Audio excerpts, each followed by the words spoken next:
Il disait qu'aucune domestique n'avait jamais tenu dans cette maison, pas une seule. Le portail était grandiose, le manoir époustouflant. Mais à l'intérieur, c'était un champ de bataille. Au cœur de tout cela se trouvait Madame Rose. Belle, raffinée, et mortelle avec ses mots.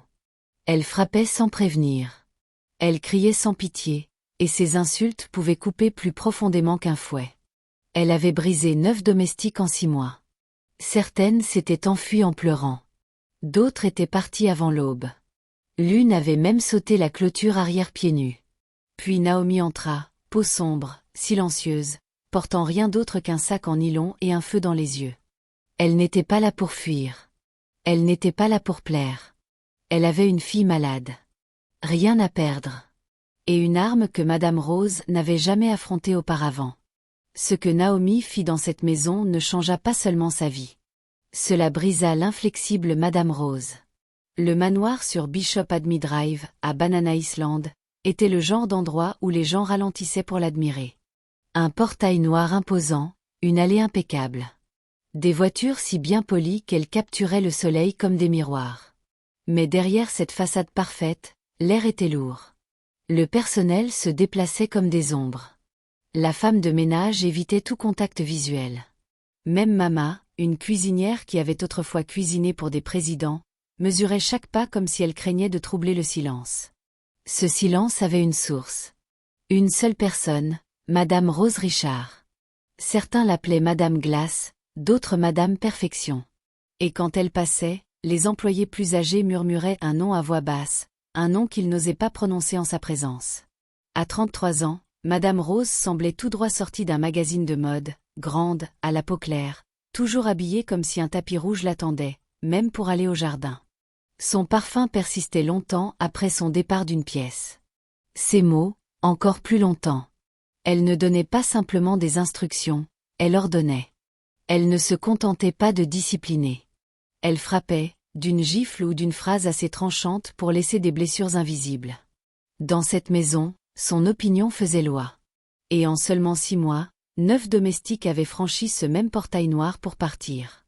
Certaines en larmes, d'autres en silence, l'une sans ses chaussures. La maison en elle-même n'était pas le problème. Le travail non plus. Le problème, c'était elle. Madame Rose. Elle était la seconde épouse de Monsieur Fémy Richard. La première était morte des années auparavant, laissant un silence dans le manoir qui n'avait jamais été vraiment comblé. Monsieur Fémy Richard était un homme qui portait le pouvoir comme une seconde peau, presque 60 ans, avec des mèches argentées dans les cheveux, 2 compagnies pétrolières florissantes, et plus de maisons que la plupart des gens ne possèdent de paires de chaussures. Son nom était sur toutes les lèvres. Bien sûr qu'il l'était. Mais ce dont on parlait le plus à voix basse, c'étaient les domestiques. Jusqu'à ce que Naomi arrive. Personne ne lui dit bonjour. Personne ne lui demanda son nom. Parce qu'ils étaient fatigués d'apprendre des noms qui changeaient chaque semaine. La gouvernante se contenta de pointer un balai et murmura. Commence par les sols en marbre. Madame descend bientôt. Naomi ne discuta pas. Elle attacha son foulard, prit le balai, et se mit au travail. Elle avait une seule raison d'être là. Sa fille, Déborah, qui entrait et sortait de l'hôpital. Les factures s'accumulaient, menaçant de l'engloutir. Naomi se murmura à elle-même, « Supporte. Même s'il t'insulte, supporte. 3 mois, c'est tout ce qu'il faut pour Déby. » Elle essuyait encore le tapis central quand elle l'entendit. Clic, clac, clic, clac. Des talons, pointus, puis le silence. Naomi leva les yeux, et la voilà, Madame Rose, debout en haut des escaliers dans une robe de soie couleur vin, tenant une tasse de thé comme si elle possédait le monde entier. Elle toisa Naomi de haut en bas, puis le balai, puis le seau d'eau à côté d'elle, et sans un mot, elle renversa le seau. L'eau éclaboussa les carreaux propres. Naomi sursauta, reculant. Madame Rose s'approcha, les yeux froids. C'est la 3e fois cette semaine que quelqu'un bloque mon passage. Je ne suis pas d'humeur. Nettoie ça tout de suite. Naomi ne dit rien. Elle se baissa, reprit le balai. Ses chaussons étaient trempés. Mais elle continua de nettoyer. Depuis le couloir, la gouvernante murmura sous son souffle, « Elle ne tiendra pas. Elle a l'air trop douce. » Mais ce que personne ne savait, c'était ceci. Naomi avait enterré sa fierté il y a longtemps. Elle avait nettoyé des maisons où on la traitait encore plus mal. Elle avait supplié dans des hôpitaux pour la vie de sa fille. Elle n'était pas douce. Elle était un feu silencieux. Le lendemain matin, Naomi se réveilla avant 5 heures. Elle balaya la cour avant, nettoya les portes vitrées, et passa à nouveau la serpillière dans le salon. Cette fois, avec moins d'eau, pas d'éclaboussure, pas d'erreur. Elle n'était pas venue pour plaisanter. À 6h30, elle était dans la cuisine à laver des assiettes à côté de Mama Ronk, la cuisinière. « Tu t'es levée tôt », dit Mama Ronk, surprise. Naomi sourit doucement. « J'essaie juste de faire mon travail. » Fais juste attention. Cette maison, ce n'est pas une question de se lever tôt. C'est une question de survivre à la bouche de madame. Comme sur un signal, elles entendirent les chaussons.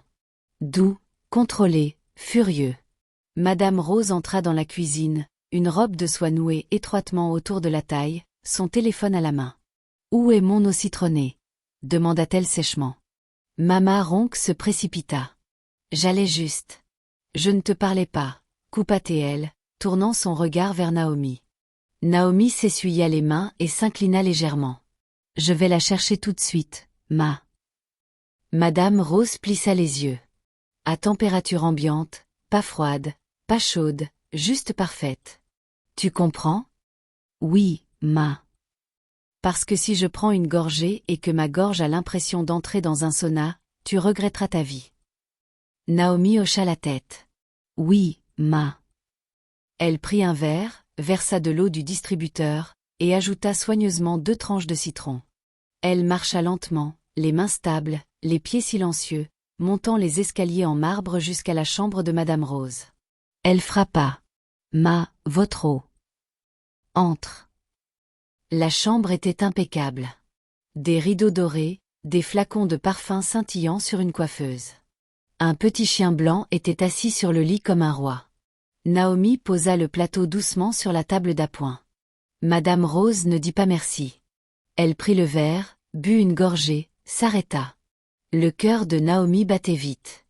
Puis Madame Rose esquissa un sourire. « Tu as de la chance, » dit-elle. « Tu as bien fait. » Mais alors que Naomi se tournait pour partir, Madame Rose parla à nouveau. « Il y a une tache sur l'évier de la salle de bain. Je déteste les taches. Je vais la nettoyer tout de suite, ma. » En entrant dans la salle de bain, Naomi repéra une légère tache de rouille sur l'évier, probablement causée par une bague. Sans hésiter, elle prit le spray nettoyant et commença à frotter doucement, soigneusement, concentrée. Puis, un bruit sourd. Son épaule frôla un flacon de parfum. Il vacilla. Elle le rattrapa juste à temps, le souffle coupé. Un soupir de soulagement silencieux lui échappa. Mais quand elle se retourna, Madame Rose était là, dans l'embrasure de la porte, les bras croisés. Sans un mot d'avertissement, elle s'avança et gifla Naomi violemment.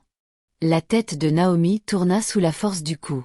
« Tu es maladroite, » dit Madame Rose froidement. « Je n'aime pas les gens maladroits. » Les yeux de Naomi brûlaient, mais elle ne pleura pas.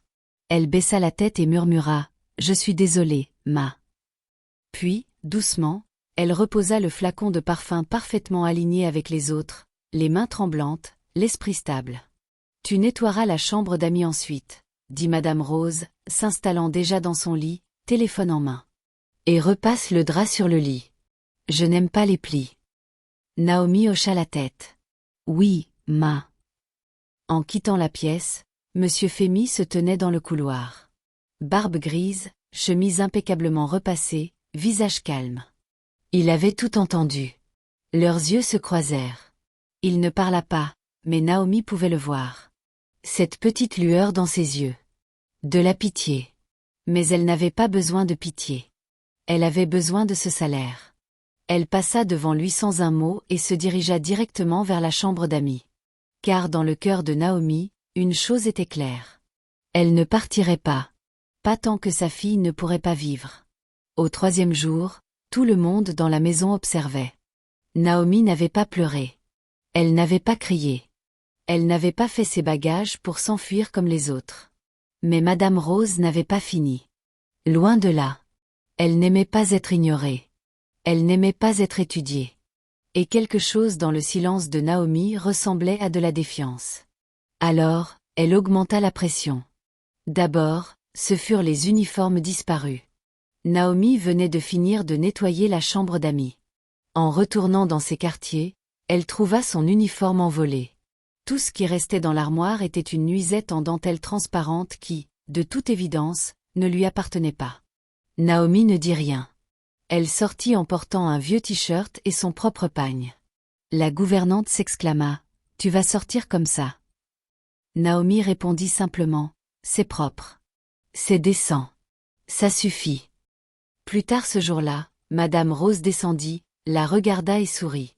Son sourire lent et moqueur. « Tu as dormi dans le caniveau, où tu t'habilles juste pour ressembler à la serpillière. » Quelques membres du personnel ricanèrent nerveusement. Naomi ne répondit pas. Elle s'inclina, prit la serpillière, et continua de travailler. Mais plus elle ne réagissait pas, plus Madame Rose devenait troublée. Puis vinrent les « accidents ». Madame Rose versa du vin rouge sur le tapis blanc du salon et fit comme si c'était une erreur. Mais ce n'en était pas une. Elle l'avait fait exprès, juste pour tester la patience de Naomi.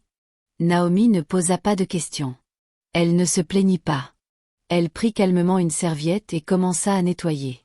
Une fois, Madame Rose accusa même Naomi d'avoir cassé un bol en cristal qu'elle avait elle-même renversé. Toujours pas de réaction. Naomi se contenta de dire « Je vais nettoyer, ma ». Même Monsieur Fémy Richard commença à le remarquer.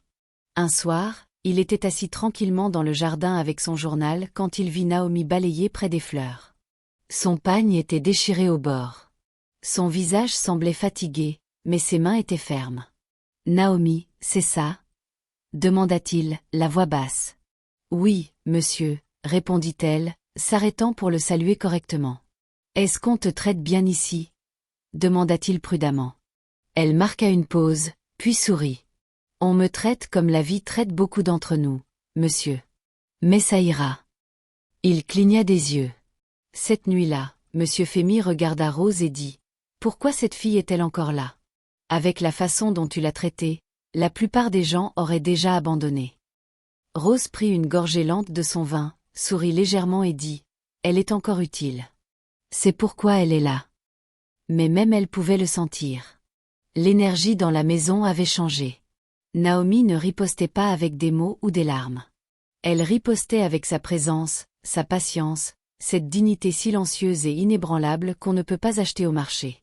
Et cela commençait à effrayer Madame Rose. C'était un samedi matin. Le ciel était lourd de nuages, et une légère bruine tapotait doucement les fenêtres du manoir. À l'intérieur, la maison était inhabituellement calme. Pas d'insultes, pas de portes claquées, pas de noms criés. Naomi le remarqua. Elle venait de finir de balayer l'aile et lorsqu'elle passa devant le miroir du couloir et vit un reflet qui la fit s'arrêter. Madame Rose, assise sur le sol en marbre, pieds nus, son foulard de soie à moitié tombé de sa tête, le maquillage barbouillé, le mascara coulant comme si quelqu'un avait essuyé des larmes trop vite.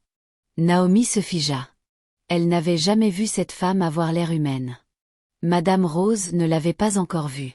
Elle fixait son reflet dans le miroir, presque comme si elle ne reconnaissait pas la femme en face d'elle. Son vin rouge de la veille était toujours posé sur le sol. Son téléphone était verrouillé. Ses talons jetés d'un côté. Naomi voulut faire demi-tour. Ce n'était pas ses affaires. Mais quelque chose, plus profond que le devoir, retint ses pieds en place. Elle s'avança lentement. Madame Rose tourna la tête brusquement. Son visage, habituellement féroce et ferme, semblait fissuré. D'où même. « Qu'est-ce que tu veux ?» demanda-t-elle sèchement, essuyant son visage rapidement. Naomi baissa la tête. « Désolée, ma. Je ne voulais pas déranger. » Elle posa une petite serviette propre et pliée à côté d'elle sur le sol. Puis elle se tourna pour partir. « Attends. » Naomi s'arrêta. Rose la fixa, les yeux rouges, la voix tremblante. « Pourquoi restes-tu » demanda-t-elle. Naomi resta silencieuse un moment. Puis elle dit doucement, « Parce que je dois le faire pour ma fille. Tu pourrais trouver un autre travail. » Naomi sourit faiblement. Peut-être, mais ils ne paieront pas comme celui-ci, et l'hôpital de ma fille n'accepte pas les histoires. Rose la regarda, étudia son visage. Tu n'as pas peur de moi? Naomi hésita, puis dit la vérité. J'avais peur de la vie avant. Mais quand vous affrontez la mort dans une salle d'hôpital en tenant la main de votre enfant, plus rien ne peut vraiment vous briser. Madame Rose détourna le regard. Pendant un long moment, elle ne dit rien. Puis, tout bas, elle murmura quelque chose que Naomi n'aurait jamais cru entendre. Il disait que je n'étais pas assez bien. Les sourcils de Naomi se froncèrent. Qui, ma? Les amis de mon mari, sa famille, même les gens à l'église. Ils disaient que j'étais trop jeune, trop ostentatoire, juste une femme trophée, sans substance. Sa voix se brisa légèrement. Je pensais que si je pouvais tout contrôler, si la maison était impeccable, si le personnel était parfait, si je ne laissais personne s'approcher trop près, peut-être que je me sentirais en contrôle de quelque chose. Naomi ne dit rien. Elle s'assit simplement à côté d'elle sur le sol. Pas trop près, pas trop loin, pas pour conseiller, pas pour argumenter, juste pour être là. Et pour la première fois, Madame Rose ne lui dit pas de partir. Le lendemain, dimanche matin, arriva avec une douce brise et une étrange paix dans la maison. Pour la première fois depuis l'arrivée de Naomi, personne ne cria son nom. Pas de porte claquée, pas de sarcasme depuis l'escalier. La maison, pour une fois, semblait pouvoir respirer.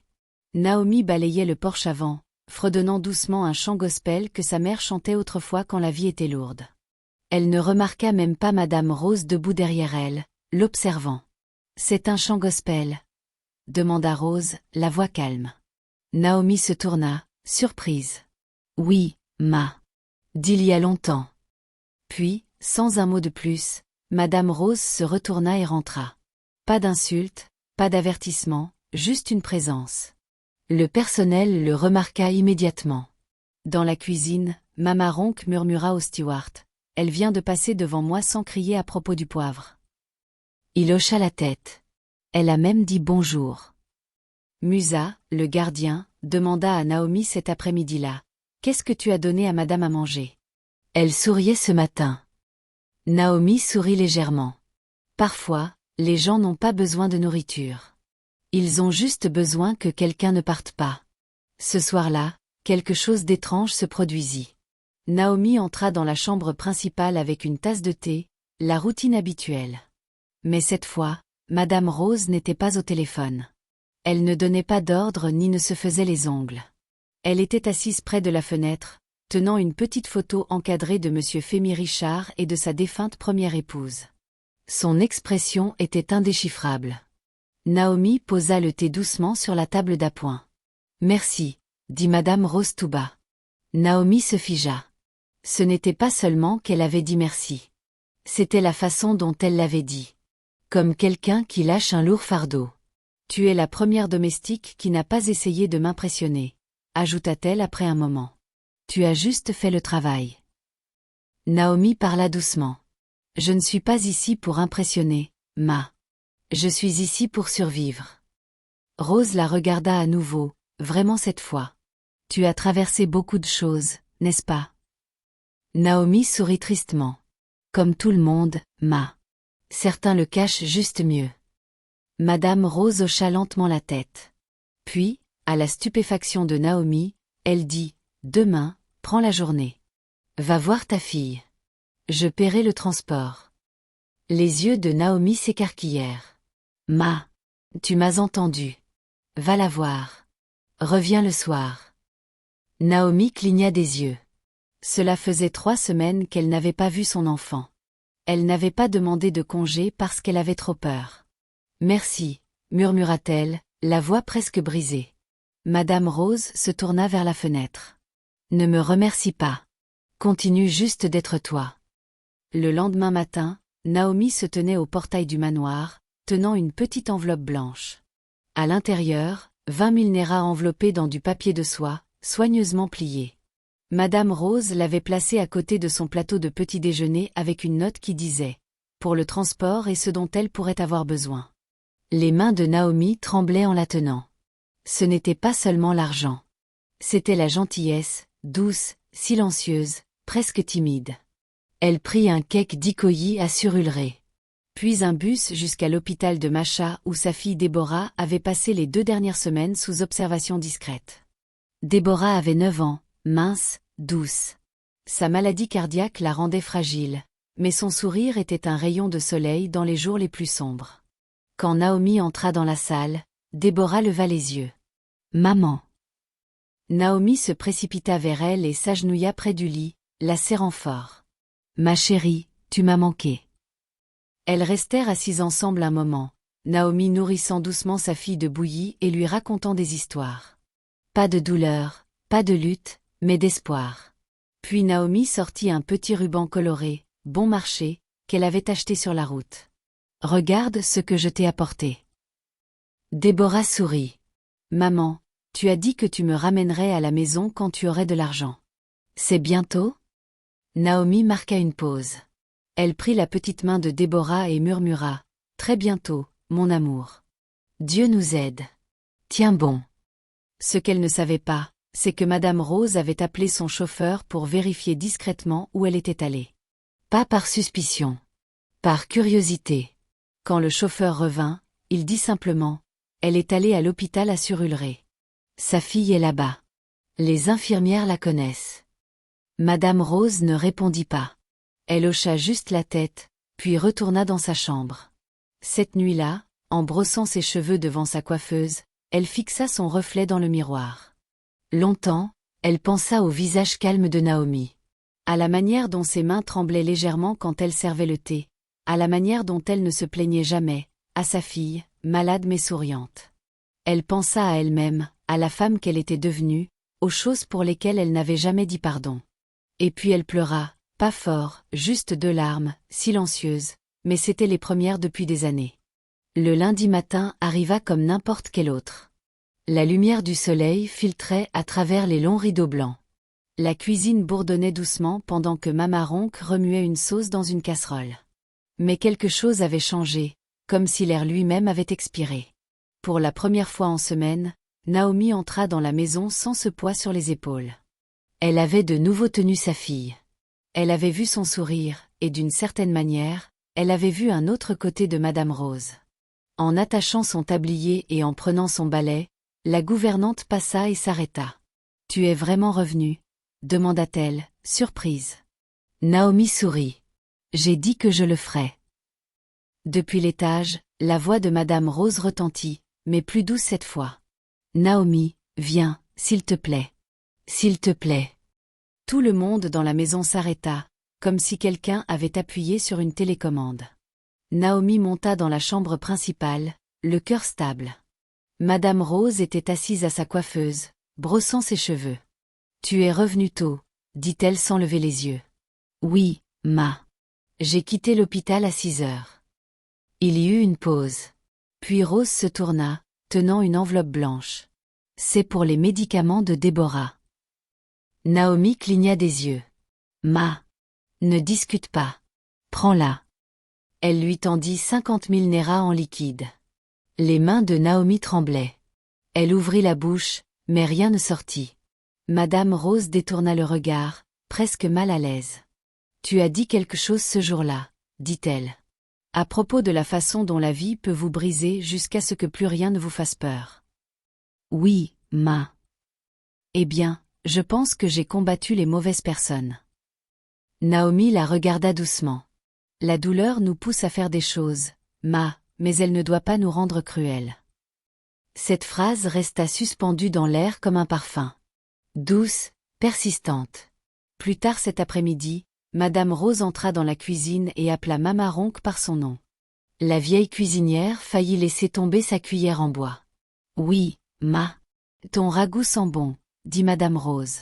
« Quelle feuille as-tu utilisée aujourd'hui » Maman Ronk bégaya. « Juste des feuilles parfumées et des écrevisses, ma. » Madame Rose hocha la tête. « C'est bon.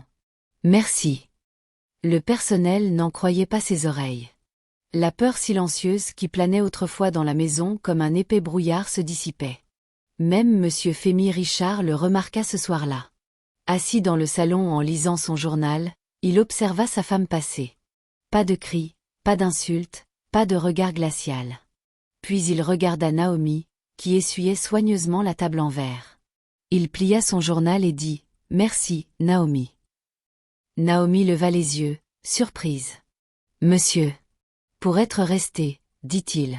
Tu as fait quelque chose que personne d'autre n'a pu faire. » Naomi sourit légèrement, s'inclina et continua de nettoyer. Mais son cœur était plein. Car à cet instant, elle réalisa quelque chose. Elle n'était pas venue juste pour nettoyer une maison. Elle était venue pour nettoyer la douleur. Et elle l'avait fait, un jour silencieux à la fois. 2 semaines passèrent. Et en ces 2 semaines, la maison changea complètement. Plus de cris, plus de verres brisés, plus de marcher sur des œufs. Le personnel recommença à sourire. Le jardinier chantait en taillant les haies. Mama Ronk fit même des beignets pour tout le monde un vendredi matin, la première fois en 6 mois. Mais le plus grand changement était chez Madame Rose. Elle n'aboyait plus d'ordre. Elle disait s'il vous plaît. Elle disait merci. Elle ne passait plus simplement devant Naomi. Elle s'arrêtait pour demander comment allait sa fille. Et puis, un jeudi soir, elle fit quelque chose que personne n'aurait pu imaginer. Elle appela Naomi dans le salon. « Habille-toi bien demain, dit-elle. Naomi fronça les sourcils. « Ma, vous m'emmenez quelque part. »« Où ?»« À mon déjeuner de femmes. » Les yeux de Naomi s'écarquillèrent. « Ma, je ne peux pas aller à ce genre d'événement. »« Si, tu peux, » dit Rose calmement. « Tu viendras avec moi. Je veux que tu sois là. » Naomi n'avait pas de mots. Madame Rose continua. « Il y a des femmes que je veux te présenter. Des docteurs, des travailleuses d'ONG. L'une d'elles dirige une fondation pour la santé.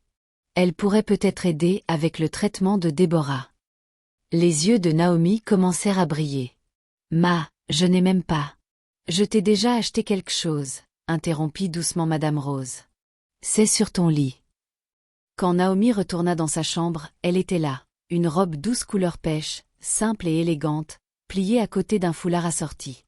Naomi la toucha lentement. Elle s'assit sur le lit et pleura doucement, pas parce qu'elle était triste, mais parce que quelqu'un l'avait enfin vue. Le lendemain, Naomi monta à l'arrière du SUV de Madame Rose. Le chauffeur lui ouvrit la porte comme si elle était à sa place. À l'événement, les gens regardaient. Madame Rose entra dans le restaurant chic avec Naomi à ses côtés, comme une égale, pas une domestique, pas une employée, mais une femme qui comptait. « Voici Naomi », dit Rose à l'une des dames à la table. « Elle est plus forte que la plupart des femmes que je connais, et sa fille est une battante. » La femme sourit. « Je dirige une fondation pour le cœur des enfants. Peut-être que nous pouvons aider. Envoie-moi ces détails. » Naomi resta figée de gratitude. Et à cet instant, elle sut que ce n'était plus juste un travail. Ce n'était plus juste une question de survie. C'était le début de quelque chose de nouveau. Le lundi matin suivant commença comme n'importe quel autre. Naomi était dans la cuisine, épluchant doucement des ignames, quand son petit téléphone sonna. Numéro inconnu. Elle s'essuya les mains sur son pagne et répondit. « Allô ? Bonjour. Est-ce mademoiselle Naomi, la mère de Déborah ? Oui, c'est moi. Ici le docteur Adizua de la Fondation Cardiaque pour enfants. Madame Rose nous a parlé de vous après le déjeuner de la semaine dernière. » Naomi se leva lentement, l'éplucheur d'igname tombant de sa main. « Oui, docteur. Je me souviens qu'elle m'a dit quelque chose. » « Eh bien, nous avons examiné le dossier de votre fille, ses résultats d'examen, ses dossiers, et nous aimerions prendre en charge ces 2 prochaines interventions complètement, sans frais. » Silence. Naomi s'agrippa au comptoir de la cuisine. « Je suis désolée, ma. Qu'est-ce que vous avez dit ? » « Vous m'avez entendu, ma, » dit le docteur avec un sourire dans la voix. « Nous couvrons les coûts, le transport, les médicaments, tout. Nous assignerons même une infirmière pédiatrique pour le suivi après son opération. » Naomi s'effondra à genoux. Les larmes roulèrent sur ses joues alors qu'elle murmurait « Merci, Jésus. Merci. » Mama Ronk accourut, alarmée. « Qu'est-ce qui s'est passé ?» Naomi leva les yeux rouges mais souriante. « Il paie pour l'opération de Déborah. » Toute la cuisine explosa de joie. Même le chauffeur, qui était entré pour prendre des clés, s'arrêta et dit « Naomi, tu veux dire ?» Naomi hocha la tête, toujours en pleurs, submergée. « Madame Rose, c'est elle qui a fait ça. » Ce soir-là, Naomi entra doucement dans la chambre de Madame Rose, portant une tasse de thé au citron frais. Elle la posa sur la table et se tourna pour partir. Mais Rose l'arrêta. « Ils ont appelé. » Naomi se tourna lentement. « Oui, ma. Cet après-midi. » Elle ne put retenir ses larmes. « Il paie pour tout. Déborah peut avoir l'opération. Elle pourrait vraiment vivre. » Les yeux de Rose s'adoucirent. « Je t'ai dit de ne pas me remercier. »« Je dois le faire, » dit Naomi, essuyant ses larmes. « Parce que vous n'étiez pas obligé d'aider. Mais vous l'avez fait. » Madame Rose détourna le regard un instant. Puis dit doucement, « T'aider m'a aidé. » Naomi sourit. « Je ne comprends pas. Je pensais que la force, c'était contrôler tout, » dit Rose. « Mais j'ai vu comment tu souffrais en silence, comment tu servais doucement, et comment tu souriais encore. » Elle regarda Naomi dans les yeux. « Tu m'as rappelé ce qu'est la vraie force. » À partir de ce jour, la maison commença à traiter Naomi différemment. La gouvernante lui demandait son avis. Mama Ronk lui réservait les meilleurs morceaux de viande. Même Musa, le gardien, la saluait désormais avec un fier « Tante Naomi, bonjour ». Oh, elle était toujours domestique sur le papier, oui. Mais en vérité, elle était devenue le cœur de la maison. 2 semaines plus tard, la chambre d'hôpital était remplie de bips silencieux et de respirations lentes. Déborah reposait paisiblement, enveloppée dans des draps roses doux, sa poitrine se soulevant et s'abaissant régulièrement. L'opération avait été un succès. Naomi n'avait pas quitté son chevet pendant 2 jours. Elle dormait sur une chaise, priait toute la nuit, et pleurait des larmes silencieuses quand le docteur dit « Elle va bien. Le pire est passé. » Le 3e matin, elle s'habilla de son pagne le plus propre et se prépara à retourner au manoir. Elle embrassa le front de Déborah et murmura « Maman reviendra bientôt. Repose-toi bien, mon ange. » En arrivant au portail du manoir, Musa, le gardien, se tint droit et l'ouvrit avec un large sourire. « Tante Naomi, bienvenue. » À l'intérieur, la cour semblait fraîchement lavée, les fleurs soigneusement arrangées. L'air semblait plein d'attente. Elle marcha vers la maison et s'arrêta. Tout le personnel attendait dans la cour avant, le jardinier, le steward, la femme de ménage. Même Mama Ronk se tenait au milieu, rayonnante comme une tante fière à une cérémonie de baptême. Avant que Naomi ne puisse dire un mot, la porte s'ouvrit. Madame Rose sortit. Elle ne portait pas sa robe de soie habituelle. Aujourd'hui, elle portait une robe bleu pâle. Pas de maquillage, juste un léger sourire. « Naomi, » dit-elle doucement. « Bienvenue. » Naomi s'inclina légèrement. « Merci, ma. J'ai quelque chose à te montrer. » Elle marcha jusqu'à une petite table installée sous le manguier. Dessus était posé un document encadré, recouvert d'un plastique transparent. Elle le souleva et le tendit à Naomi. Naomi l'ouvrit et se figea. Une lettre de promotion, responsable des opérations domestiques. Naomi leva les yeux, confuse. Madame Rose continua. « Tu l'as mérité. Tu superviseras le personnel maintenant. Meilleur salaire, meilleur quartier, et un soutien médical complet pour Déborah à l'avenir. » Naomi ne pouvait pas parler. Elle fixait la lettre. Puis Madame Rose. « Pourquoi moi, ma ?» demanda-t-elle finalement, la voix tremblante. « Parce que tu as fait ce que personne d'autre n'a pu, » répondit Rose. « Tu n'as pas seulement nettoyé la maison, tu as nettoyé l'air, la peur, la douleur. » Elle marqua une pause. « Et tu es restée, même quand je t'ai donné toutes les raisons de partir. » Naomi couvrit sa bouche, les yeux pleins. Mama Ronk s'avança avec un plateau de petits amuse-gueules. « On va fêter un peu, » dit-elle en riant. Tout le personnel applaudit et acclama. Même Monsieur Femi Richard descendit pour serrer la main de Naomi. « Tu as bien fait, Naomi. Merci d'avoir apporté la paix dans ma maison. » Naomi ne pouvait plus retenir ses larmes. Mais cette fois, ce n'étaient pas des larmes de douleur. C'étaient des larmes d'honneur. Naomi n'avait jamais vécu dans un endroit comme les nouveaux quartiers du personnel auparavant. La petite pièce qu'elle partageait autrefois avec des balais et des seaux avait disparu. Maintenant, elle avait son propre espace, propre, peint, avec un petit ventilateur qui fonctionnait et un matelas doux qui ne s'affaissait pas au milieu.